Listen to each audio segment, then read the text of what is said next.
Мұғалім ең алдымен оқушы үшін білім нәрін құюшы ізгілік иесі, өмірлік тәжірибелерді үйретуші тәлімгер, адамгершілікке баулитын тәрбиеші психолог екені сөзсіз. Ұстаз ол көшбасшы. Жаңа қоғам мұғалімі рухани бай, әлеуметтік жетілген шығармашыл тұлға.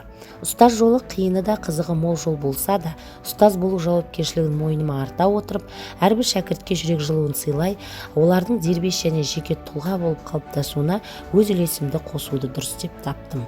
Мен Каспий педагогика және салалық технологиялар колледжінің педагогика және психология пәні оқытушысы Хайруллаева Алия Базарбаевна. Мұғалім әрқашан шәкірттеріне бүгінгі алған білімінің ертеңгі күні қажеттілігін сездіре алатындай қасиеті бар, жас ұрпақтың болашақтағы көздеген мақсаттарына қол жеткізуіне бағыт бере алатын үлкен тұлға. Оқытудың жаңа педагогикалық технологияларын сабақта енгізу бүгінгі таңда әрбір ұстаздың басты мақсаты болуы керек. Оқушылардың пәнге деген қызығушылықтарын дамыту мақсатында сабақтарында электронды оқулықтарды, интерактивті тақтаны, тірек сызба нұсқаларды, сыни тұрғыдан ойлаудың стратегияларын пайдалана отырып, оқушыларды өздіктерінен шығармашыл ізденіске бағыттаймын. Кәсіби біліктілікті арттырудың жаңа мүмкіндіктерін ашу жолында облыстық семинарларда еңбек жолындағы өз тәжірибелеріммен де бөлісіп отырамын. Менің алға қойған мақсатым сапалы білім беруде жаңа технологияның әдіс-тәсілдерін тиімді пайдалана отырып, оқушылардың ізденімпаздық, зерттеушілік, шығармашылық қабілеттерін дамыту. Осы жұмыстарымның нәтижесінде студенттерім қала, облыс, республика көлемінде көптеген ғылыми конференцияларға белсене қатысып жүлделі орындардан көрініп жүр. Міне, менің де ұстаздың еңбек жолында жүргеніме 10 жылдың жүзі болыпты. Әрбір ұстаздың өзіндік орны бар.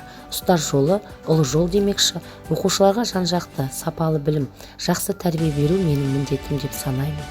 Оқу өндірістік тәжірибеде жетекшісі міндетінде абыроймен атқарып келемін. Студенттердің педагогикалық тәжірибелерге үйретуден ешқашан қанатын талған емес. Мектепке дейінгі тәрбие және оқыту мамандығы бойынша білім алушы студенттердің балабақшада өткізген байқау және бақылау тәжірибесінен озат тәжірибе ортағы сәтті психологиялық тренингім соның дәлелі.